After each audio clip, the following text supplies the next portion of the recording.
ya? Iya, kamu dari kelompok 3 juga? Wah, iya. Kenalin, nama aku Ruth. Salam kenal, nama aku Nata. Oke, kakak.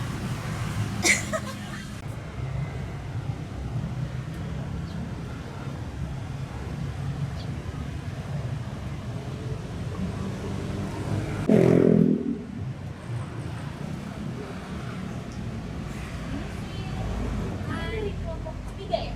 Iya, duduk. Kenalin, aku Junianti dan ini temanku Revo. Kenalin, aku Tata dan dia Ruth. Salam kenal semuanya. BTW kalian udah masuk grup WhatsApp belum untuk inisiasi? Aku udah sih, kalau kamu gimana Ruth? Udah kok, ntar katanya kita bakalan dikasih tugas kelompok kan? Iya. Iya nih, kita samaan aja ya ngerjain tugasnya. Oke, kita kerjain di kafe aja yuk. Aku udah nemu kafe yang asik nih. Sebentar ya, aku kebelet pipis nih.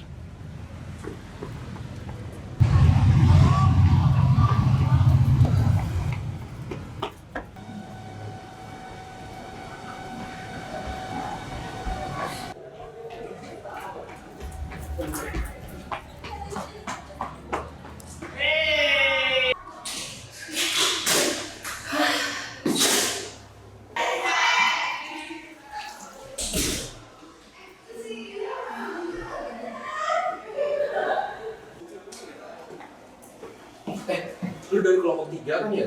Iya kak, ada apa ya kak? Sebelumnya perkenalin, gue Marco dari ketua kelompok 3. Gue pengen ngingetin ke lu semua kalau misalnya besok itu penugasannya itu dikumpulin semua anggota dan juga deadline itu dimajuin dari jam 8 sebelum inisiasi dimulai.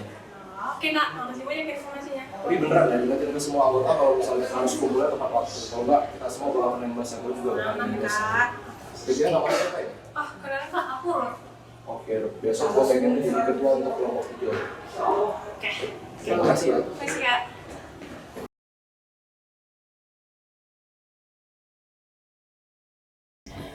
Guys, jangan lupa dikumpulin ya tugasnya.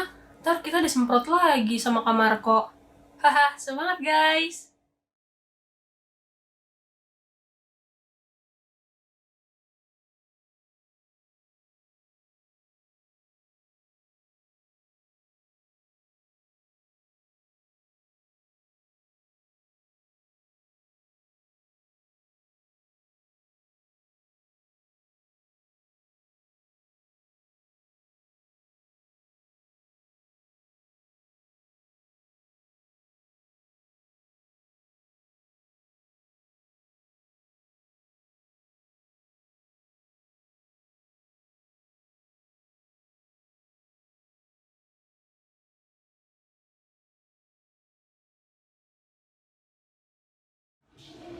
Oke, untuk kelompok 3 setelah ini kumpul dulu di perpus sebentar ya.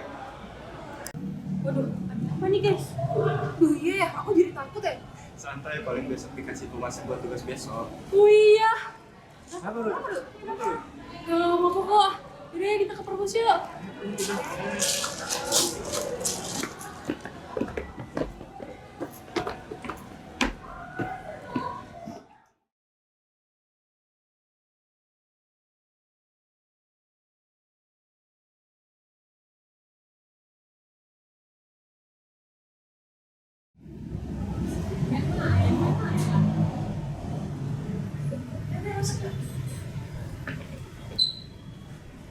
Semangat dulu, semangat. Siapa yang suruh duduk? Kelompok ini mengapa tidak mengumpulkan tugas tepat waktu ya? Kemarin saya sudah ingatkan loh, kalian malah tidak kumpul tugas sama sekali. Lah, ini gimana kak? Kan kita udah kumpul tepat waktu. Ini ada buktinya. Guys, Bro, kamu udah sampaikan ke mereka belum apa yang saya bilang kemarin? udah kok kak. Aku udah sampein apa yang kakak bilang kemarin. Deadline-nya, kamu kumpul jam berapa? Hah? Jam 10? Kemarin kan sudah saya bilang, pengumpulannya itu deadline-nya jam 8 pagi hari ini. Masa kak? Seingatku kakak cuma nyampain tentang perwakilan pengumpulan aja kok. Aku nggak mungkin salah. Aduh, gua nggak mau tahu ya. Besok kalian harus kumpul tugas tambahan. Buat paper tentang Laudato Si minimal 1000 sampai 1500 kata dikumpul besok pagi jam 8. Yah kak, kok jadi gini sih?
Ya, halo Tak. Ada apa nih?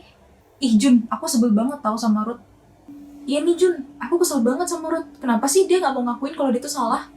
Iya ya, kalau kayak gini kan kita semua jadi hektik. Mana masih banyak tugas lagi. Ih, aku dari tadi udah kontrol emosiku loh. Untung aku masih bisa mendem. Yaudah deh, aku mau lanjut buat paper bagianku dulu ya. Semangat buat kita semua. Oh iya Tak, semangat.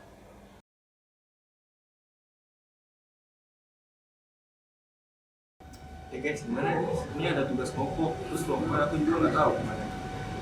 Ya udah, mas kelompok aja. Nanti si Juni jadi ketuanya biar nggak salah kayak inisiasi kemarin. Caks. Kok aku? Tapi ya nggak apa-apa deh, biar nggak salah lagi kayak waktu inisiasi. Terus nanti Ruth gimana? Kita ajak aja kan? Soalnya yang lain pada pas semua mukanya. Boleh sih, tapi kamu yang ajak ya, takut dia marah. Tenang, nanti gue yang bisa.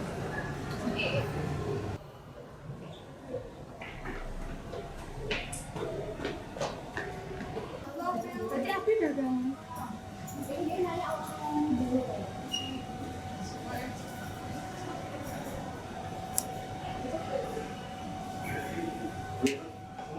Aku nggak sama kamu. Apaan sih, bukannya kalian nggak mau temenan sama aku lagi? Ah, Ruth, bisa kamu doang yang bener kelompok. Nggak usah deh, aku sendiri aja.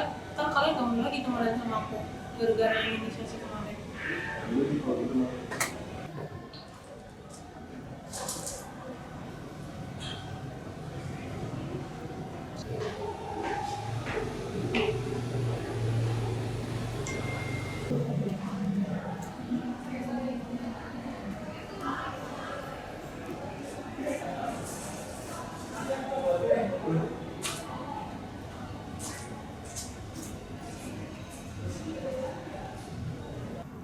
Ada kamar.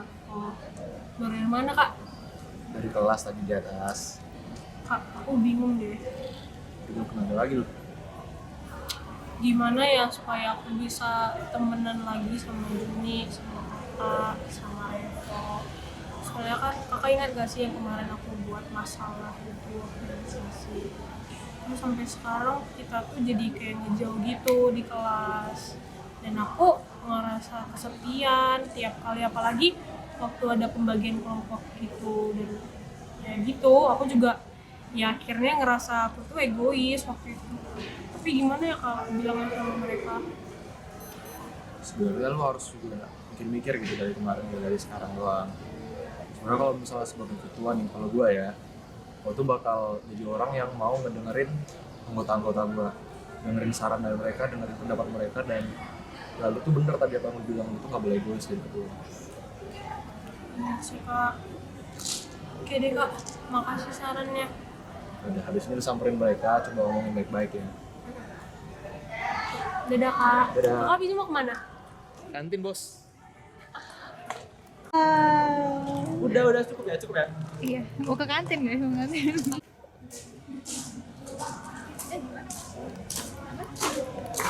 Hai.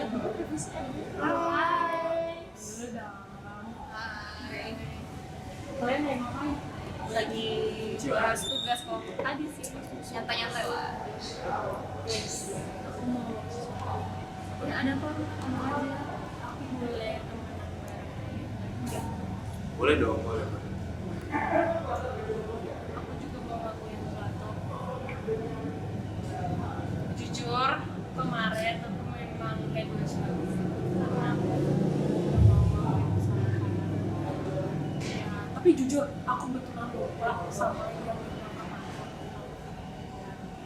Soalnya ya aku minta maaf sih karena kemarin yang gak mau kalah gitu. Maafin ya. Santai lah. Namanya juga manusia pasti nggak luput dari namanya kesalahan. Yang penting kan mau mengakui kesalahan, minta maaf dan memperbaiki diri sendiri. Kalau Iya Ruth, gak apa-apa Aku Ruth. kan- Ini kamu udah minta maaf. Berarti ntar aku satu kelompok sama kamu. boleh. Thank you. Oke. Dah. Pelukan.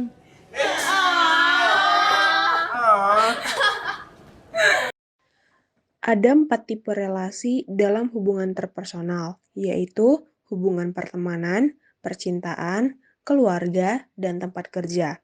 Di dalam video ini, terdapat relasi pertemanan yang terjadi. Relasi pertemanan sendiri adalah relasi interpersonal antar dua orang atau lebih yang produktif dan memiliki rasa hormat atau pengakuan positif satu sama lain dan merupakan pilihan relasi secara sukarela. Relasi pertemanan memiliki beberapa tipe, seperti yang ada di dalam video ini, yaitu Yang pertama adalah tipe function atau berdasarkan fungsi yang diberikan, yaitu berteman untuk bekerja sama dalam kelompok inisiasi pada video tersebut. Yang kedua, tipe closeness atau berdasarkan kedekatan. Pada adegan mereka berselisih karena Ruth terlambat mengumpulkan tugas inisiasi, hal ini menunjukkan adanya kedekatan yang terjadi setelah bekerja sama karena mereka menunjukkan kekesalan mereka kepada Ruth. Yang ketiga adalah communication media. Setelah berselisih, Tata menelepon Juni untuk curhat bahwa dia kesal kepada Ruth melalui komunikasi lewat smartphone. Yang keempat, reality base. Pertemanan Ruth dan teman-teman dalam skrip tersebut dimulai dari masa-masa inisiasi mereka karena terlibat dalam kelompok yang sama. Yang kelima, interaction. Terjadi interaksi dan komunikasi dalam kelompok mereka karena adanya hubungan timbal balik. Pada video tersebut, tergambar juga tahap-tahap pertemanan yang terjadi. Yang pertama adalah kontak. Dalam tahap ini, bisa dilihat dari awal mula perkenalan mereka dan topik-topik yang mereka bahas pada saat inisiasi yang terlihat lebih berjaga-jaga dalam berkomunikasi, karena masih tahap pengenalan satu sama lain. Yang kedua, involvement. Pada tahap ini, individu satu dengan yang lain sudah mulai sadar akan pertemanan mereka yang semakin dekat, dan ditunjukkan pada adegan di mana Tata menelepon Juni untuk curhat mengenai masalah kelompok. Yang ketiga, close and intimate friendship. Setelah mulai pembelajaran di masa kuliah, Ruth dan teman-teman menjadi semakin akrab, dikarenakan mereka sekelas meskipun pada awalnya terjadi konflik pada hubungan mereka, namun hal tersebut menjadikan mereka bisa lebih terbuka satu sama lain. Manajemen konflik. Konflik interpersonal adalah perselisihan individu dengan individu yang terkait dan memiliki tujuan yang bertentangan. Pada video tersebut terjadi kesalahpahaman antara Ruth dengan teman-teman kelompoknya, karena ia lupa menyampaikan informasi penting kepada teman kelompoknya. Dari hal tersebut, Ruth tidak mengakui kesalahannya sehingga teman-temannya kesal dan terjadilah konflik di antara mereka. Setelah selesai inisiasi dan mereka ternyata di satu kelas, Ruth masih tetap merasa bersalah dan ingin meminta maaf kepada teman-temannya. Setelah meminta saran kepada Marco yang merupakan pendamping kelompoknya, Ruth akhirnya menghampiri mereka dan mengakui kesalahannya dengan jujur dan meminta maaf kepada mereka, sehingga mereka kembali berteman. Hal ini menunjukkan manajemen konflik yang digunakan dalam video ini adalah talk, yaitu komunikasi secara terbuka dan berbicara dengan jujur. Pelajaran yang dapat dipetik dari video ini adalah bahwasannya sikap egois dan perilaku tidak mau mengakui kesalahan dapat menjadi pemantik timbulnya konflik dan pemicu rusaknya relasi dalam tali pertemanan. Komunikasi yang jujur dan terbuka membantu peredaan konflik. Mayoritas orang tahu bahwa komunikasi adalah cara memecahkan masalah. Namun, belum tentu mayoritas orang berani untuk melakukannya. Sebab yang sebenarnya ia hadap bukanlah lawan, namun ego dan perasaan tidak mau disalahkan yang menjadi musuh sesungguhnya. Untuk itu, aturlah egomu, bukan ego yang mengatur dirimu.